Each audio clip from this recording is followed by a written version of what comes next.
आप देवी भागवत की प्रमुख कथाएं का श्रवण कर रहे हैं। कथा का नाम है श्री भरामरी देवी की कथा। पूर्व समय की बात है, अरुण नामक एक महान पराक्रमी दैत्य था। उसने देवताओं पर विजय प्राप्त करने की इच्छा से हिमालय पर जाकर पद्मयोनि ब्रह्मा जी को प्रसन्न करने के लिए हजारों वर्षों तक कठोर तपस्या की।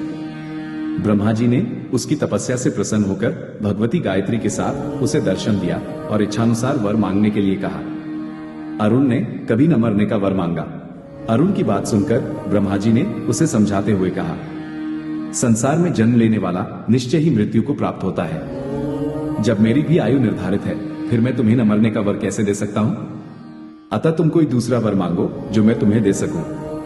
अरुण ने कहा, प्रभु, फिर मुझे अस्त्र शस्त्र, स्त्री पुरुष, पशु, देव, दानव किसी के भी हाथ से न मरने का वर प्रदान करें। ब्रह्मा जी तथास्तु कहकर ब्रह्मलोक चले गए। वर पाने के बाद अरुण ने विशाल दानवी सेना के साथ इंद्र की पुरी अमरावती को घेर लिया। बाद की बात में अरुण ने समस्त देवताओं को पराजित कर दिया।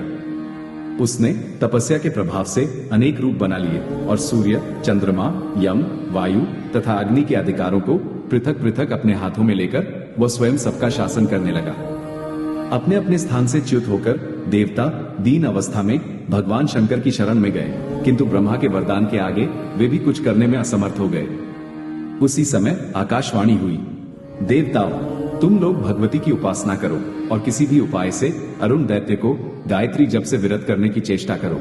देवताओं के कहने पर देवगुरु बृहस्पति दैत्यराज अरुण को गायत्री जप से विरत करने के उद्देश्य से उसके पास गए और अपनी युक्ति से सफल मनोरथ होकर वापस लौटे। बृहस्पति की देवमाया से मोहित होकर अरुण ने गायत्री जप करना छोड़ दिया।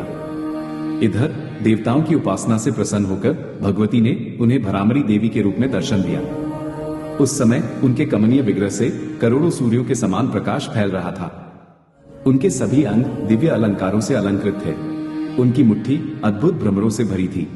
वे करुणामयी देवी वर तथा अभय मुद्रा धारण किए हुए थी। नाना प्रकार के भ्रमरों से युक्त पुष्पों की माला उनकी छवि बढ़ा रही थी। भगवती का दर्शन प्राप्त करके सभी देवता परम प्रसन्न हुए। उन्होंने कहा, देवताओं, अब तुम लोग निर्भय हो जाओ और यहाँ आने का कारण बताओ। अपने भक्तों के कष्टों का निवारण करना मेरा प्रथम कर्तव्य है।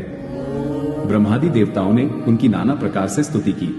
तदनंतर देवताओं ने भरामरी देवी से अपने दुख का कारण बताया और अरुण दैत्य के वध के लिए प्रार्थना की। देवताओं की आर्तवाणी सुनकर भगवती भरामरी ने अपने हस्तगत भ्रमरों को प्रेरित किया। उन असंख्य भ्रमरों से त्रिलोकी व्याप्त हो गई। उस समय उन भ्रमरों के कारण पृथ्वी पर अंधकार छा गया। सब ओर केवल भ्रम ही भ्रम दृष्टिगोचर होने लगे। उन संपूर्ण भ्रमरों ने जाकर तुरंत सेना सहित अरुण दैत्य को छेद डाला। किसी भी अस्त्र शस्त्र से उन विचित्र भ्रमरों का निवारण न किया जा सका। सभी दैत्यों के प्राण उन भ्रमरों के काटने से प्रयाण कर गए। अरुण भी अपने सहायकों के साथ मृत्यु को प्राप्त हुआ। अरुण की मृत्यु के साथ देवताओं के संकट का निवारण हुआ। देवताओं का कार्य संपन्न करके भगवती भरामरी वहीं अंतर्धान हो गई।